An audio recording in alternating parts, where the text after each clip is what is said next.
ಕಬ್ಬು ಬೆಳಿಬೇಕಾದ್ರೆ ಒಬ್ಬ ರೈತ ಹಗಲು ರಾತ್ರಿ ಎಲ್ಲದೇ ಅದಕ್ಕೆ ನೀರು ಹಾಕಿ ಪಾಲನೆ ಪೋಷಣೆ ಮಾಡ್ತಾನ. ಅಂತ ಸಮಯದಲ್ಲಿ ಮುಂದಿನ ಹೋರಾಟ ಮಾಡೋದು ಉದ್ದೇಶ ಕಾರಣ ಏನಪ್ಪ ಅಂದ್ರ ನಮ್ಮ ಭಾಗದಲ್ಲಿ ಈ ಉತ್ತರ ಕರ್ನಾಟಕ ಭಾಗದಲ್ಲಿ ಹನಿ ನೀರಿಗೂ ಕೂಡ ನಾವು ಶ್ರಮ ಪಡ್ತಾ ಇದ್ದೇವೆ. ಅಂತ ಸಮಸ್ಯೆಯನ್ನು ಇಟ್ಕೊಂಡು ಈಗ ನಾವು ಈ ಕಬ್ಬಿಗೆ ಅನ್ಯಾಯ ಆಗಕತ್ತದ ಅಂದ್ರೆ ನಾವೆಲ್ಲರೂ ಕೂಡಿ ಹೋರಾಟ ಮಾಡ್ಬೇಕಾಗ್ತದ. ಆದ ಕಾರಣದಿಂದ ಈ ಸಭೆಯಲ್ಲಿ ಎಲ್ಲರೂ ಏನದ ರೈತರು ಸೇರ್ಕೊಂಡಿದ್ದೆವು. ಇಲ್ಲೇ ನಾವು ನೋಡ್ತಾ ಇದ್ದೇವೆ ಮಹಾರಾಷ್ಟ್ರದಲ್ಲಿ ಏನದ ರೈತರಿಗೆ ಕಬ್ಬಿನ ಬೆಲೆ ಬೆಂಬಲ ಅಲ್ಲಿ ಹುಟ್ಟಿದೆ. ಇಲ್ಲೇ ಮಹಾರಾಷ್ಟ್ರಕ್ಕೆ ಪಕ್ಕ ನಮ್ಮ ಮಹಾರಾಷ್ಟ್ರ ಇದೆ. ಇಲ್ಲಿ ಬೆಳಗಾವದಲ್ಲಿ ಕೂಡ ನಮಗ ಅಲ್ಲಿಗೂ ಕೂಡ ಈ ಕಬ್ಬಿಗೆ ಬೆಲೆ ಏನದ ಹೆಚ್ಚು ಕೊಡ್ತಾ ಇದೆ. ಮತ್ತು ಇನ್ನೂ ಹೆಚ್ಚಿಗೆ ಬೇಕಂತೇಳಿ ಎಷ್ಟೋ ಹೋರಾಟವನ್ನು ಬೆಳಗಾವದಲ್ಲಿ ರೈತರು ಹಾಕೊಂಡಿದ್ದಾರೆ. ಆ ರೀತಿ ನಾವು ಎಲ್ಲರೂ ಏನದ ಈ ಗುಲ್ಬರ್ಗ ಡಿಸ್ಟ್ರಿಕ್ಟ್ ನಲ್ಲಿ ಅಫಜಲ್ಪುರ ತಾಲೂಕಿನಲ್ಲಿ ಆ ರೀತಿ ಹೋರಾಟ ಮಾಡ್ಬೇಕಾಗ್ತದ. ಅದಕ್ಕೆ ನಾವು ಎಲ್ಲಾ ರೈತರು ಏನದ ಇದಕ್ಕೇನದ ಸ್ಪಂದನೆ ಮಾಡ್ಬೇಕಾಗ್ತದ. ಯಾಕಂದ್ರೆ ಈಗ ಏನಾದರೂ ನಾವು ನೋಡ್ತಾ ಇದ್ದೇವೆ ಅಲ್ಲಿಗೆ ಏನದ ನಾವು ಕಬ್ಬಿನೇ ಕೊಡ್ಲಿಲ್ಲ, ಆ ಫ್ಯಾಕ್ಟ್ರಿಗೆ ನಾವು ಕಬ್ಬು ಕೊಡ್ಲಿಲ್ಲ ಅಂದ್ರೆ ಆ ಕಬ್ಬಿನ ಫ್ಯಾಕ್ಟ್ರಿಯವರೇನು ಬಂದಿರ್ತಾರ ಸಾಧ್ಯನೇ ಇಲ್ಲ. ಹಾಗಾಗಿ ನಮಗೆ ಬೆಂಬಲ ಘೋಷಣೆ ಮಾಡ್ಲೇಬೇಕಾಗ್ತದ, ನಮಗೆ ಫ್ಯಾಕ್ಟ್ರಿ ಕೊಡ್ಲೇಬೇಕಾಗ್ತದ.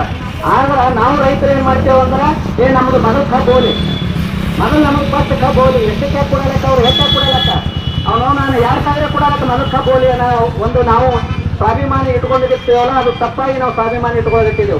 ನಾವು ಎಲ್ಲರೂ ಒಗ್ಗಟ್ಟಾಗಿ ಅಲ್ಲಿ ಕಬ್ಬನೇ ನಾವು ಕೊಡ್ಲಿಲ್ಲ, ಫ್ಯಾಕ್ಟ್ರಿಗಳಿಗೆ ಕಬ್ಬನೇ ಕೊಡ್ಲಿಲ್ಲ ಅಂದ್ರ ಅವ್ರು ತಾನೇ ಏನದ ನಮ್ಮ ಮನೆತನ ಬಂದು ನಮ್ಮ ಕಬ್ಬನ್ನು ಒಯ್ಲಿಕ್ಕೆ ನಮಗೆ ಬೆಂಬಲ ಬೆಲೆ ಏನದ ಕೊಡ್ತಾರ. ಯಾಕಂದ್ರೆ ನಾವು ಏನದ ಅವ್ರ ತಾನೇ ಹೋಗ್ತೇವೆ, ಇವ್ರು ಎಲ್ಲಿ ಹೋಗ್ತಾರ ರೈತರು ತಾವೇನದ ಕಬ್ಬು ಪಟ್ಟೆ ಕೊಡ್ತಾರ ಅನ್ನೋ ಒಂದು ಉದ್ದೇಶ ಇಟ್ಕೊಂಡಿದ್ದಾರೆ. ಆ ರೀತಿ ನಾವು ಯಾವಾಗ ನಾವು ಒಗ್ಗಟ್ಟಾಗಲ್ಲ, ನಾವು ಎಲ್ಲಾ ರೈತರು ಯಾವಾಗ ಒಗ್ಗಟ್ಟಾಗಲ್ಲ ಅಲ್ಲಿವರೆಗೆ ಏನದ ಅವ್ರು ಏನದ ದುರುಪಯೋಗ ಪಡ್ಕೊಳಗತ್ತಿದಾರ. ಅದನ್ನು ನಾವು ಏನದ ಹೋರಾಟದಲ್ಲಿ ನಾವು ಹೇಳ್ತಾ ಇದ್ದೀನಿ, ಎಲ್ಲಾ ರೈತರು ಒಗ್ಗಟ್ಟಾಗಬೇಕು. ಇಡೀ ತಾಲೂಕಿನಲ್ಲಿ ನಾವು ಎಷ್ಟೋ ಕಬ್ಬು ಬೆಳೆಗಾರರಿದ್ದೆವು, ಪ್ರತಿಯೊಬ್ಬರು ಕಬ್ಬು ಬೆಳೆಗಾರರಿದ್ದೆವು. ಅದರಿಂದ ಸುಮಾರು ನಾವು ಕನಿಷ್ಠ ಅಫಜಲ್ಪುರ ತಾಲೂಕಿನಲ್ಲಿ ಕನಿಷ್ಠ ಏನಿಲ್ಲ ಅಂದ್ರೆ ಒಂದು 50,000 ಜನರು ಕಬ್ಬು ಬೆಳೆಗಾರರಿದ್ದು. ಆದ್ರೂ ಕೂಡ ನಾವು ಯಾರು ಬೆಂಬಲ ಮಾಡಲ್ಲ. ಯಾಕೆ ಮಾಡಲ್ಲ ಅಂದ್ರೆ ಅವ್ರು ಮಾಡ್ತಾರ, ಅವ್ರು ಏನೋ ಅವ್ರಿಗೆ ಏನ್ರೆ ಸಿಗ್ತಿರ್ಬೇಕು ಅಂತ ಹೇಳಿ ತಿಳ್ಕೊಳ್ತಿದ್ದ ಜನ, ಅದು ತಿಳ್ಕೋಬಾರ್ದು. ಯಾಕಂದ್ರೆ ನಮ್ಮ ಸಲುವಾಗಿ ಹೋರಾಟ ಮಾಡ್ತಿದ್ದಾರ, ನಮ್ಮ ಕಬ್ಬಿಗಾಗಿ ನಮಗೆ ಅನುಕೂಲ ಆಗಲಿ ಅನ್ನೋ ಒಂದು ಉದ್ದೇಶಕ್ಕಾಗಿ ಹೋರಾಟ ಮಾಡ್ತಿದ್ದಾರ. ಅದು ತಿಳ್ಕೋಬೇಕು. ತಿಳ್ಕೊಂಡು ನಾವು ಎಲ್ಲರೂ ಬೆಂಬಲವನ್ನು ಸೂಚಿಸಬೇಕು. ಯಾಕಂದ್ರೆ ರೈತರದಿಂದ ಈ ಜೀವನವನ್ನು ನಡೀತಾ ಇದೆ.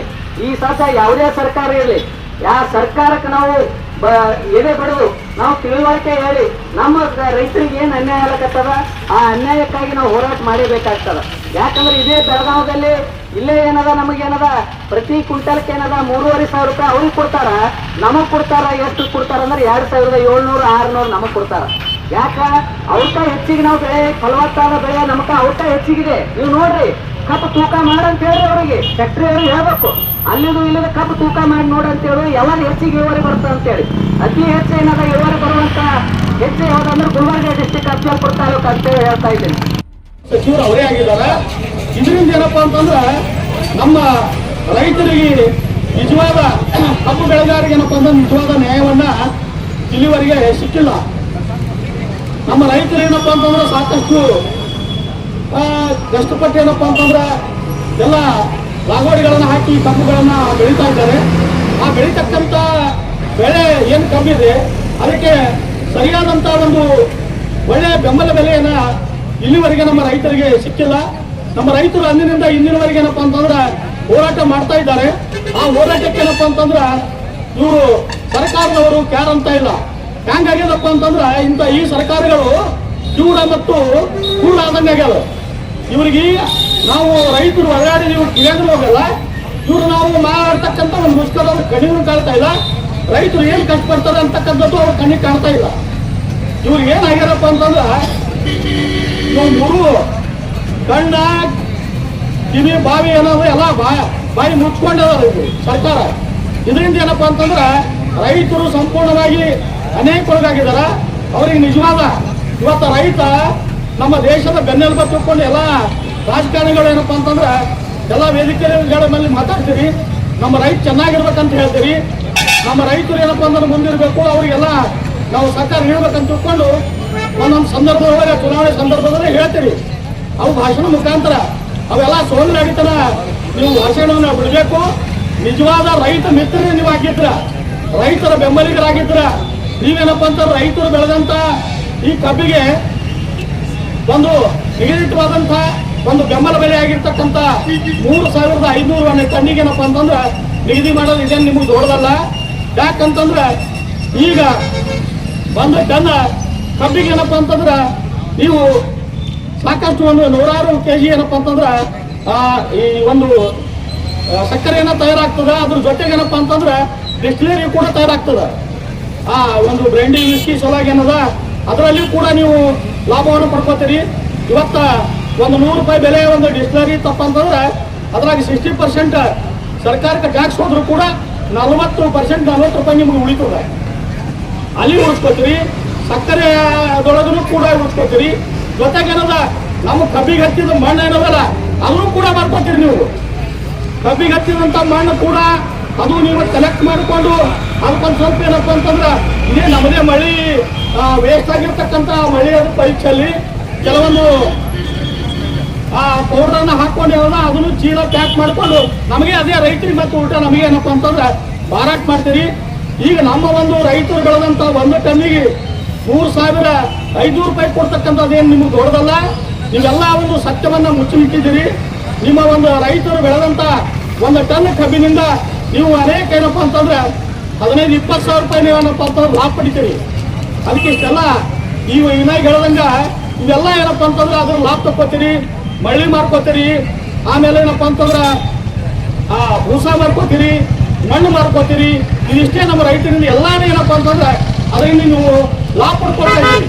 ಆದ್ರೆ ನಮ್ಮ ರೈತರಿಗೆ ಏನಪ್ಪ ಅಂತಂದ್ರೆ ಸಕ್ಕರೆ ಧಾರಣೆಗಳದ ನಾವೆಲ್ಲರೂ ಕೂಡ ನಮಗೆಲ್ಲ ಲಾಸ್ ಅದ ಅಂತ ಹೇಳ್ತೀರಿ. ನಿಮಗೆ ಯಾವತ್ತೂ ಲಾಸ್ ಇಲ್ಲ. ಲಾಸ್ ಇದ್ರಿ ಎಂದೋ ನೀವು ಫ್ಯಾಕ್ಟ್ರಿ ಮುಚ್ಕೊಂಡು ಹೋಗ್ತಿದ್ರಿ. ಇವತ್ತಿನ ದಿವಸ ನೀವೆಲ್ಲ ರೈತರ ಹೆಸರಿನ ಮೇಲೆ ರೈತರು ಬೆಳೆದಂತ ಕಬ್ಬಿನ ಒಂದು ಬೆಳೆಗಳ ಮೇಲೆ ಏನಪ್ಪ ಅಂತ ಇವತ್ತಿನ ದಿವಸ ನೀವು ಸಾವಿರಾರು ಕೋಟಿ ಸರ್ದಾರ್ಗಳಾಗಿದ್ದೀರಿ. ರೈತರದೇ ಹಣ ಅದ. ನೀವೆಲ್ಲ ಏನಪ್ಪ ಅಂತಂದ್ರೆ ರೈತರಿಗೆ ಏನಪ್ಪ ಅಂತಂದ್ರೆ ಸರಿಯಾದಂಥ ಈ 3,500 ಬೆಂಬಲ ಬೆಲೆ ನೀಡಲೇಬೇಕು. ಅಲ್ಲಿ ತಕ್ಕ ಏನಪ್ಪ ಅಂತಂದ್ರೆ ನಮ್ಮ ರೈತರ ಹೋರಾಟ ಇವು ಅನಿರ್ದಿಷ್ಟವಾಗಿ ಮುಂದುವರಿತದ. ಆದ್ರೆ ಸರ್ಕಾರ ಎಚ್ಚೆತ್ಕೊಳ್ಬೇಕು, ಅಧಿಕಾರಿಗಳು ಎಚ್ಚೆತ್ಕೋಬೇಕು, ಸಂಬಂಧಪಟ್ಟಂತ ಶಾಸಕರು ಕೂಡ ಎಚ್ಚೆತ್ಕೊಂಡು ಈ ಒಂದು ಸಕ್ಕರೆ ಕಾರ್ಖಾನೆಯ ಮಾಲೀಕರ ಜೊತೆ ಮತ್ತು ಜಿಲ್ಲಾಧಿಕಾರಿಗಳ ಜೊತೆ ಮಾತಾಡಿ 3,500 ಈ ಸಲ ನಮ್ಮ ಜನರಿಗೆ ಸಿಗಲೇಬೇಕಾಗ್ಯದ. ನಮ್ಮ ರೈತರು ಏನಪ್ಪ ಅಂತಂದ್ರೆ ಈ ಒಂದು 3 ತಿಂಗಳ ಸತತವಾದಂತಹ ಮಳೆಯಿಂದ ಅನೇಕ ಬೆಳೆಗಳು ವಾಣಿಜ್ಯ ಬೆಳೆಗಳಾದಂಥ ಹತ್ತಿ ಆಗಿರ್ಬೋದು, ತೊಗರಿ ಆಗಿರ್ಬೋದು, ಶೇಂಗಾ ಆಗಿರ್ಬೋದು, ಸಜ್ಜೆ ಅನೇಕ ಏನಪ್ಪ ಅಂತಂದ್ರೆ ಎಳ್ಳಾಗಿರ್ಬೋದು, ಉದ್ದಾಗಿರ್ಬೋದು ಎಲ್ಲ ಬೆಳೆಗಳು ನಾಶ ಆಗಿ ಹೋಗಿದ್ದಾವೆ. ಅದೆಲ್ಲ ಸರ್ಕಾರಕ್ಕೂ ಗೊತ್ತದ, ಸಮೀಕ್ಷೆ ಮಾಡಿದ್ದೀರಿ, ಅಧಿಕಾರಿಗಳಿಗೆ ಗೊತ್ತದ, ಶಾಸಕರಿಗೂ ಗೊತ್ತದ. ಆದ್ರೆ ಗೊತ್ತಿದ್ದು ಅದನ್ನು ನೀವೇನಪ್ಪ ಅಂತಂದ್ರೆ ಆ ಒಂದು ಪರಿಹಾರ ನೀಡ್ತಕ್ಕಂಥದ್ದಾಗ್ಲಿ ಅಥವಾ ನಮ್ಮ ಬೆಂಬಲ ಬೆಲೆ ಕಬ್ಬಿಗೆ ಬೆಂಬಲ ಬೆಲೆ ನೀಡ್ತಕ್ಕಂಥ ವಿಚಾರವನ್ನು ಬೇಗ ಕೈಗೆತ್ಕೊಳ್ಬೇಕು. ಮತ್ತು ಈ ನಿರ್ದಿಷ್ಟ ನೀವು ತಾವೇನಪ್ಪ ಅಂತಂದ್ರೆ ಇವು ನಮ್ಮ ಹೋರಾಟ ಇವತ್ತಿನ ದಿವಸ ನಡೆದಿರ್ತಕ್ಕಂಥ ಅನಿರ್ದಿಷ್ಟ ಧರಣಿ ಏನದಲ್ಲ ಇದಕ್ಕೆ ನೀವು ತಾವು ಬೇಗ ಬಂದು ನಮ್ಮ ರೈತರ ಸಮಸ್ಯೆಗಳಿಗೆ ಸ್ಪಂದಿಸಬೇಕು. ಜೊತೆಗೆ ಏನಪ್ಪ ಅಂತಂದ್ರೆ ಈ ಹಿಂದೆ ನಮ್ಮ ಏನೋ ಹೋದ ವರ್ಷ ಕಲ್ತ್ಕೊಂಡ್ರಿ ಅದ್ರದ್ದು ಏನಾದ್ರು ಬಾಕಿ ಈಗ 100 ರೂಪಾಯಿ 100 ರೂಪಾಯಿ ಬಾಕಿ ಹೋದ್ರೆ ಅವ್ರ ಮೇಲೆ 57 ರೂಪಾಯಿ ಒಂದು ಬಾಕಿ ಇದೆ. ಆ 57 ರೂಪಾಯಿ ಕೂಡ ಕೊಡ್ಬೇಕು. ಇವತ್ತ ನೀವು 12 ಲಕ್ಷ ಏನಪ್ಪ ಕಬ್ಬು ಬೆಳೆದ್ರೆ 12 ಲಕ್ಷ ಇಂಟು 57 ರೂಪಾಯಿ ಲೆಕ್ಕ ಮಾಡಿದ್ರೆ ನಿಮ್ಗೆ 106 ಕೋಟಿ ಅನ್ನೋದಲ್ಲ ನಿಮ್ಮಲ್ಲಿ. ನಮ್ಮ ರೈತರದು ಸಾಲ ನಮ್ಮ ರೈತರ ಸಾಲ ನಿಮ್ಮ ಮೇಲದ. ಎಲ್ಲ ಹೊಣೆಗಳದಾವ. ಇವೆಲ್ಲ ಉಳಿಸ್ಕೊಂಡೇನಪ್ಪ ಅಂತಂದ್ರೆ ನಮ್ಮ ರೈತರಿಗೆ ಮೋಸ ಮಾಡ್ತಾ ಇದ್ದೀರಿ. ಅದಕ್ಕೆ ನಮ್ಮ ರೈತರಿಗೂ ಅದ 57 ರೂಪಾಯಿ ಅಂದ್ರೆ ಜನಸಾಮಾನ್ಯರಿದ್ದಾರ ಅವ್ರಿಗೆ ಗೊತ್ತಾಗಲ್ಲ. ಆ 57 ರೂಪಾಯಿ ಎಷ್ಟು ಕೆಲಸ ಮಾಡ್ತದೆ, ಅವ್ರಿಗೆ ಎಷ್ಟು ಲಾಭ ಕೊಡ್ತದೆ ಅಂತಕ್ಕಂಥದ್ದು. 57 ರೂಪಾಯಿ ಹೋಗ್ಬಿಡ್ರಿ ಅಂತ ಹೇಳಿ ಇಂಥ ದೊಡ್ಡ ಗುಣದ ರೈತರು ಇರ್ತಾರ. ದಯವಿಟ್ಟು ಏನಪ್ಪ ಮುಕ್ತ ರೈತರಿಗೆ ನೀವು ತಾವು ಮೋಸ ಮಾಡ್ತಾ ಇದ್ದೀರಿ. ಅದಕ್ಕೆ ಇಂಥ ಒಂದು ವ್ಯವಸ್ಥೆ ಮುಂದುವರೆದ್ರೆ ಮುಂದಿನ ದಿನಮಾನಗಳಲ್ಲಿ ನಿಮ್ಮೆಲ್ಲ ಸಕ್ಕರೆ ಫ್ಯಾಕ್ಟ್ರಿಗಳು ಏನಪ್ಪ ಅಂತಂದ್ರೆ ಲಾಕ್ ಮಾಡ್ಬೇಕಾಗ್ತದ. ನಮ್ಮ ರೈತರಿಗೆ ಏನದಂದ್ರೆ ನಮ್ಮ ರೈತರ ಬಂದು ತೋರ್ತಕ್ಕಂಥ ವಸ್ತುಗಳಿಗೆ ಏನದಂದ್ರೆ ಬೆಲೆ ಇಲ್ಲ. ನೀವು ಅದೇ ರೀತಿ ಚೀನಾ ಕೋರಿ, ಜಪಾನ್ ಕೋರಿ ಈ ಅತಿ ಏನದ ಈ ಜಗತ್ತಿನೊಳಗೆ ಕಬ್ಬು ಎಲ್ಲಿ ಹೆಚ್ಚಿಗೆ ಬೆಳೀತಾರಪ್ಪ ಅಂತಂದ್ರೆ ನಮ್ಮ ದೇಶಕ್ಕೆ 2ನೇ ಸ್ಥಾನ ಇದೆ. 2ನೇ ಸ್ಥಾನ ಇದ್ರದ್ದು ಏನದ ಅಂದ್ರೆ ನಮ್ಮ ರೈತರಿಗೆ ಏನದ ಬೆಂಬಲ ಬೆಲೆ ಇಲ್ಲ. ಇದು ನಮ್ಮ ದುಃಖಕರ ಸಂಗತಿ. ಈಗ ಇಲ್ಲೇ ಕೈಪಲ್ಯ ಮಾರ್ಕೆಟ್ಗೆ ಹೋಗಿ ನಾವು ರೈತರು ಏನದ ಅಂದ್ರೆ 1 ಕ್ಯಾನ್ ಹೀರಿಕೆ ತಗೊಂಡ್ಬರ್ತಾರೆ. ಅವ್ರಿಂದ ಎಷ್ಟು ತಗೋತಾರಂದ್ರೆ ಅಲ್ಲಿ 1500, 1400, 1200, 1100, 1,000 ರೂಪಾಯಿಗೆ ತಗೋತಾರೆ. ಬಟ್ ಅದೇ ಇಲ್ಲಿ ವ್ಯಾಪಾರಸ್ಥರು ಏನ್ ಮಾಡ್ತಾರಂದ್ರೆ ಅವ್ರು ಏನ್ ಮಾಡ್ತಾರ ಅಂದ್ರೆ ಅದರಿಂದ ಡಬಲ್ ರೇಟ್ ಪಡಿತಾರ ಅವ್ರು. 3,000, 3,500, 4,000 ತನಕ ಒಂದೊಂದು ಕ್ಯಾನ್ ಹಾಕೋತಾರ. ಒಂದೊಂದು ಕೆಜಿಗೆ ಎಷ್ಟು ಕೇಳ್ತಾರೆ, ಹೀರಿಕೆ ಹ್ಯಾಂಗ್ ಕೆಜಿ ಅಂದ್ರೆ 80 ರೂಪಾಯಿ ಕೆಜಿ ಅದ, 100 ರೂಪಾಯಿ ಕೆಜಿ ಅಂತ ಕೇಳ್ತಾರೆ. ಬಟ್ ಅದೇ ರೈತರ ಮೇಲೆ ಎಷ್ಟು ಕೊಡ್ಕೊಂಡು ಕೊಡ್ತಾರಂದ್ರ ಬರೀ ನೋಡ್ಬೇಕಂದ್ರೆ 10 ರೂಪಾಯಿ ಬೇಕು. ಇದು ನಾವೇನಂದ್ರ ನಾವು ಸರ್ಕಾರಕ್ಕೆ ಒಂದು ಮನವಿ ಏನಂದ್ರ ಎಲ್ಲಾ ವಸ್ತುಗಳಿಗೆ ಪ್ರತಿಯೊಂದಕ್ಕೂ ಏನೋ ಬೆಲೆಗಳವ. ನಮ್ಮ ರೈತರು ಬೆಳೆದಿರ್ತಕ್ಕಂಥ ಬೆಳೆಗಳಿಗೆ ಯಾಕೆ ಬೆಲೆ ಇಲ್ಲ ಅಂತೇಳಿ ನಮ್ದೊಂದು ಏನದ ಅಂದ್ರೆ ಪ್ರಶ್ನೆ ಅದ. ಅದಕ್ಕೆ ನಮ್ಮ ಭಾರತ ಸರ್ಕಾರ ಈಗ ಈಗಾಗಲೇ ಕೇಂದ್ರ ಸರ್ಕಾರದಲ್ಲಿ ಏನದ ಅಂದ್ರ 3,500ರಿಂದ 4,500 ತನಕ ಇದಕ್ಕೆ ಏನದ ಕಪ್ಪಿ ಒಂದು ರೇಟ್ ಫಿಕ್ಸ್ ಮಾಡ್ಯಾರ. ಬಟ್ ಇದು 3,500 ಕೆಳಗೆ ಅದ ನಮ್ಮ ಕರ್ನಾಟಕ ಸರ್ಕಾರ ಈ ಕಡೆ ಅದ. ಅದಕ್ಕೆ ನಾವು ಸರ್ಕಾರಕ್ಕೆ ಒತ್ತಾಯ ಏನದ ಅಂದ್ರ 3,500ಕ್ಕಿಂತಲೂ ಹೆಚ್ಚಿಗೆ ಆಗ್ಬೇಕು ನಮ್ಮ ರೈತರು. ನಮ್ಮ ರೈತರ ಮುಂದೆ ಬಂದಂದ್ರೆ ನಮ್ಗೇನಂದ್ರೆ ನಮ್ಮ ದೇಶ ಏನದ ಉದ್ಧಾರ ಆಗ್ತದೆ. ನಮ್ಗೇನಂದ್ರೆ ಕೃಷಿ ಪ್ರಧಾನವಾದಂತ ದೇಶ ಅದ. ನಾವೇನದಂದ್ರೆ ಈಗ ನಾವು ರೈತರೆಲ್ಲ ಎಚ್ಚೆತ್ಕೊಂಡಿದ್ದೀವಿ ಅಂತ ಅನಿಸ್ತದ. ಎಲ್ಲಾ ಕಡೆ ಒಂದು ಬೆಳಗಾವಿ ಜಿಲ್ಲೆ ಒಳಗೆ ಎಲ್ಲಾ ಕಡೆ ಏನದಂದ್ರ ಈ ಒಂದು ಹೋರಾಟ ನಡೆದಿತ್ತು. ನಾವೆಲ್ಲ ಏನದ ಒಂದು ಪೇಪರ್ ಮುಖಾಂತರ, ಟಿವಿ ಮುಖಾಂತರ ನೋಡಿದೆವು. ಇಲ್ಲಿ ನಮ್ಮ ತಾಲೂಕದ ಕಡೆಯಿಂದ ಏನಂದ್ರೆ ಇದಕ್ಕೆ ಹೋರಾಟ ಮಾಡೋದಕ್ಕೆಲ್ಲ ಇದಕ್ಕೆ ನನಗಮ್ಮಿರದ ನಮ್ಮ ಸಂಘದ ಕಡೆಯಿಂದ ನಾವು ಬೆಂಬಲ ಕೊಡ್ತೀವಿ ಅಂತ ತಿಳ್ಕೊಂಡು ಹೇಳುತ್ತಾ ನಾನು ಮಾಡ್ತಾ ಇದ್ದೀರಿ. ಹಾಗಾಗಿ ನಿಮಗೆ ಯಾವತ್ತೂ ಕೂಡ ಆ ದೇವರು ಮೆಚ್ಚಂಗಿಲ್ಲ. ರೈತರ ಹೊಟ್ಟೆ ನೋವಾದರೆ ಆ ನೋವಿಗೆ ಸ್ಪಂದನೆ ನೀಡತಕ್ಕಂಥ ಕೆಲಸಗಳು ಇವತ್ತು ಎಲ್ಲ ನೀವು ಬಂಡವಾಳಶಾಹಿಗಳು ಮಾಡಬೇಕು. ಎಲ್ಲ ಫ್ಯಾಕ್ಟರಿ ಮಾಲೀಕರಿಗೆ, ಕಾರ್ಖಾನೆಗಳ ಮಾಲೀಕರಿಗೆ ಇವತ್ತು ರೈತರಿಂದ ಹಣ ವಸೂಲಿ ಮಾಡ್ತಕ್ಕಂಥ ಕೆಲಸ ಮಾಡ್ತಾ ಇದ್ದೀರಿ. ಅವರಿಗೆ ಅವ್ರ ಬಳಿ ಇರ್ತಕ್ಕಂಥ ಹಣ ತೋರಿಸ್ತಕ್ಕಂಥ ಕೆಲಸ ಮಾಡ್ತಾ ಇದ್ದೀರಿ. ಅದನ್ನ ಇವತ್ತು ನಿಲ್ಲಬೇಕು. ಯಾಕಂದ್ರೆ ಒಂದು ಕಬ್ಬು ಬೆಳೆಯಿಂದಾಗಿ ಅಲ್ಲಿರ್ತಕ್ಕಂಥ ಒಂದು ಸಕ್ಕರೆ ತಯಾರಿ ಆಗ್ತದೆ. ತದಾದ ನಂತರ ಅಲ್ಲಿ ಏನು ಪುಸ್ತಕ ಬಿದ್ದಿರ್ತದೆ ಅದು ಕೂಡ ಒಂದು ಮಾರಾಟ ಮಾಡ್ತೀರಿ. ಮತ್ತೆ ಆಲ್ಕೋಹಾಲ್ ಕೂಡ ಆಲ್ಕೋಹಾಲ್ ತಯಾರಿಯಲ್ಲಿ ಕೂಡ ಒಂದು ರೈತರದ ಏನು ಕಬ್ಬಿನಿಂದ ಬರ್ತಕ್ಕಂಥ ರಸವನ್ನ ಬಳಕೆ ಮಾಡ್ತಿದ್ರಿ. ಮತ್ತು ನಿಮ್ಮ ಒಂದು ಕಾರ್ಖಾನೆಯಿಂದ ಭೀಮಾ ನದಿಗೆ ನೀರು ಬಿಟ್ಟು ಆ ಜಲ ಮಾಲಿನ್ಯ ಕೂಡ ಮಾಡ್ತಾ ಇದ್ರಿ. ಇಷ್ಟೆಲ್ಲ ಸಹಿಸಿಕೊಂಡ್ರು ಸಹಿತ ಇವತ್ತು ನಮ್ಮ ರೈತರು ಇವತ್ತು ನಿಮಗೆ ಸರಿಯಾದ ರೀತಿಯಲ್ಲಿ ಬೆಳೆ ಬೆಳೆದು ನಿಮ್ಮ ಒಂದು ಬಾಯಿಗೆ ಮುಚ್ಚತಕ್ಕಂಥ ಕೆಲಸ ಮಾಡ್ತಾರೆ. ಅದೊಂದು ಅರಿವನ್ನು ಇಟ್ಕೊಳ್ಳದೆ ಇವತ್ತು ರೈತರಿಗೆ ಅನ್ಯಾಯ ಮಾಡ್ತಾ ಇದ್ದೀರಿ. ಏನಿವತ್ತು ಎಲ್ಲ ಸಂಘಗಳ ಒಂದು ನೇತೃತ್ವದಲ್ಲಿ, ಎಲ್ಲ ಸಂಘದ ನಾಯಕರ ನೇತೃತ್ವದಲ್ಲಿ ಇದೊಂದು ಅನಿರ್ದಿಷ್ಟ ಸತ್ಯಾಗ್ರಹವನ್ನು ಮಾಡಿದೀವಿಲ್ಲ. ಮುಂದೆ ಇದಕ್ಕೆ ಸಹಿತ ನಮ್ಮ ವಕೀಲರ ಸಂಘ ಸಂಪೂರ್ಣವಾಗಿ ಬೆಂಬಲವಿದೆ ಅಂತ ಹೇಳುತ್ತಾ, ಮತ್ತೆ ಏನು ನಮ್ಮ ಬೇಡಿಕೆಗಳಿದಾವ, ನಮ್ಮ ರೈತರ ಬೇಡಿಕೆಗಳಿದಾವಲ್ಲ, 3,500 ಬೆಂಬಲ ಬೆಲೆಯನ್ನು ಕೊಡಲೇಬೇಕು. ಮತ್ತೆ ಏನು ನಮ್ಮ ಕಬ್ಬು ಬೆಳೆಗಾರರ ಮತ್ತು ಟ್ರ್ಯಾಕ್ಟರ್ ಮಾಲೀಕರ ಒಂದು 57 ರೂಪಾಯಿಯನ್ನ ಏನು ಓದರ್ಸಿನ ಅದು ಕೊಡಲೇಬೇಕು. ನಮ್ಮ ರೈತರ ಒಂದು ಪಡ್ತಕ್ಕಂಥ ನಮ್ಮ ಬೇಡಿಕೆಗಳನ್ನ ಕೂಡಲೇ ಎಲ್ಲ ಕಾರ್ಖಾನೆ ಮಾಲೀಕರು ಅದನ್ನು ಈಡೇರಿಸಬೇಕು. ಈಡೇರಿಸದ ಹೋದಲ್ಲಿ ಮುಂದೆ ಒಂದು ಉಗ್ರವಾದ ಹೋರಾಟಕ್ಕೆ ತಾವೇ ಕಾರಣೀಭೂತರಾಗ್ತೀರಂತೇಳಿ ಸಂದರ್ಭ. ಆದ್ರೆ ಇದ್ರಾಗ ಎಷ್ಟು ಸತ್ಯ ಇಲ್ಲ, ಏನು ಸತ್ಯ ಇಲ್ಲ. ಭಾರತದ ಬೆನ್ನೆಲುಬು ಅಂತ ಹೇಳತ್ತದ ಹೊರತಾಗಿ ಭಾರತ ಬೆನ್ನೆಲುಬು ಏನಂತ ಹೇಳಲ್ಲ. ಬೆನ್ನೆಲುಬು ಕಟ್ಟುಬಿಟ್ಟು ಅಷ್ಟೇ, ಬರೀ ಹೇಳಕ್ ಮಾತ್ರ ಬೆನ್ನೆಲುಬು. ಈಗ ನಮ್ಮ ದೇಶದ ನೋಡ್ರಿ ಎಷ್ಟು ನಾವು ರೈತ ಮಕ್ಕಳು ಹೌದಲ್ಲ. ನಮ್ದು ಮೇಲೆ ಏನು ಕಸುಬು ಅಂತಂದ್ರೆ ಒಕ್ಕಲ್ತನ. ಆ ಒಕ್ಕಲ್ತನಕ್ಕೆ ನಾವೇ ಎಷ್ಟು ಕೀಳ ನೋಡ್ಕೊಳಕತ್ತೀವಿ ಅಂತಂದ್ರೆ ಇದು ನಮ್ ತಪ್ಪು. ನಮ್ಮ ಏನದವಲ್ಲ ಒಕ್ಕಲ್ತನ ಅಂದ್ರೆ ದೂರ ತಗೊಳಗತ್ತದ. ಅದೊಂದು ಏನಪ್ಪ ಕಷ್ಟ ಕಲಗಂತ ಕೆಲಸ ಅಂತ ನಾವು ಅನ್ಕೊಳ್ತಾ ಇದ್ದೀವಿ. ಈ ತರ ಅನ್ಕೊಳ್ಗತ್ತೀವಲ್ಲ. ಹೀಗಾಗಿ ನಮ್ಮ ದೇಶದ ಭವಿಷ್ಯವನ್ನೆಲ್ಲ ನಮ್ಮ ಕೈ ನಾವು ಕೆಡಿಸ್ಕೊಳ್ತೀವಿ. ಈ ನಾವು ಈ ತರ ಅನ್ಕೊಂಡ್ರೆ ನಮ್ಮ ಏನಂತ ನಾವೇನಂತ ನಮ್ಮ ಮಕ್ಕಳು ದೊಡ್ಡ ಡಿಸಿ ಆಗ್ಬೇಕು, ಎಸಿ ಆಗ್ಬೇಕು, ದೊಡ್ಡ ಕೆಲಸ ಮಾಡ್ಬೇಕಂತ ಅಪೇಕ್ಷೆ ಪಡ್ತೀವಿ.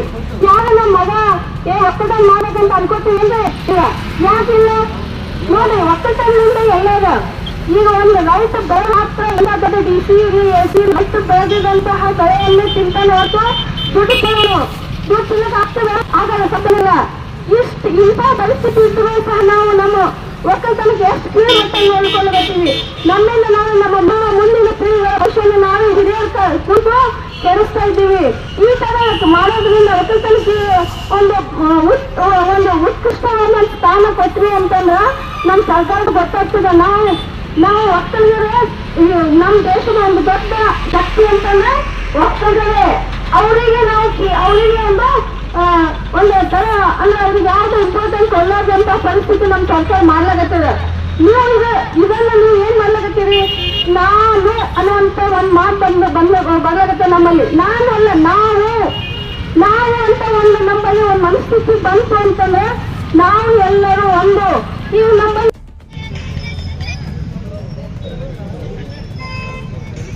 15 ದಿನದೊಳಗಾಗಿ ನಮಗೆ ಏನು ಕಬ್ಬು ಕೊಟ್ಟಿದೆಯೋ ಅದು ಬಿಲ್ ಪಾವತಿ ಮಾಡಬೇಕು.